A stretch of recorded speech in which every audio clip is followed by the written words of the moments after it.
Des caricatures en provenance du monde arabe, depuis la fin du 19e siècle jusqu'à nos jours. Voici ce que la Bibliothèque nationale du Royaume-Uni met en lumière aujourd'hui. 2 siècles d'œuvres illustrées qui permettent aux visiteurs de mieux comprendre les différents contextes politiques et sociaux de cette partie du globe. Les bandes dessinées, les romans graphiques et les dessins animés dans le monde arabe sont très intéressants.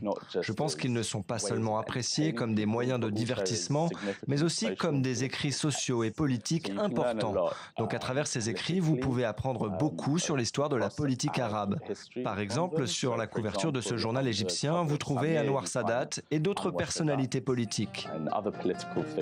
Pièce rare datant du 19e siècle, ce magazine satirique est l'un des plus anciens de la collection. Le dessinateur et journaliste, un juif égyptien connu sous le nom de Yaqub Sanou, prend la liberté de se moquer de la monarchie alors en place et de l'occupation anglaise dans la région. Considéré comme révolutionnaire, le journal est supprimé et Yaqub Sanou s'exile à Paris. L'exposition présente également des œuvres plus récentes. Au début du printemps arabe en 2011, beaucoup de magazines et de journaux deviennent des espaces de contestation. L'humour sous sa forme satirique constitue encore une arme politique et démocratique crainte par les gouvernements. Les caricaturistes n'ont pas oublié la portée de leur rôle. Dans notre collection ici, nous avons 2 bons exemples. Ce petit livre par Nadia Kiari en Tunisie, où elle utilise une figure de chat pour critiquer la société et la politique tunisienne après la Révolution. Et le deuxième, c'est l'Islam Gawish d'Égypte.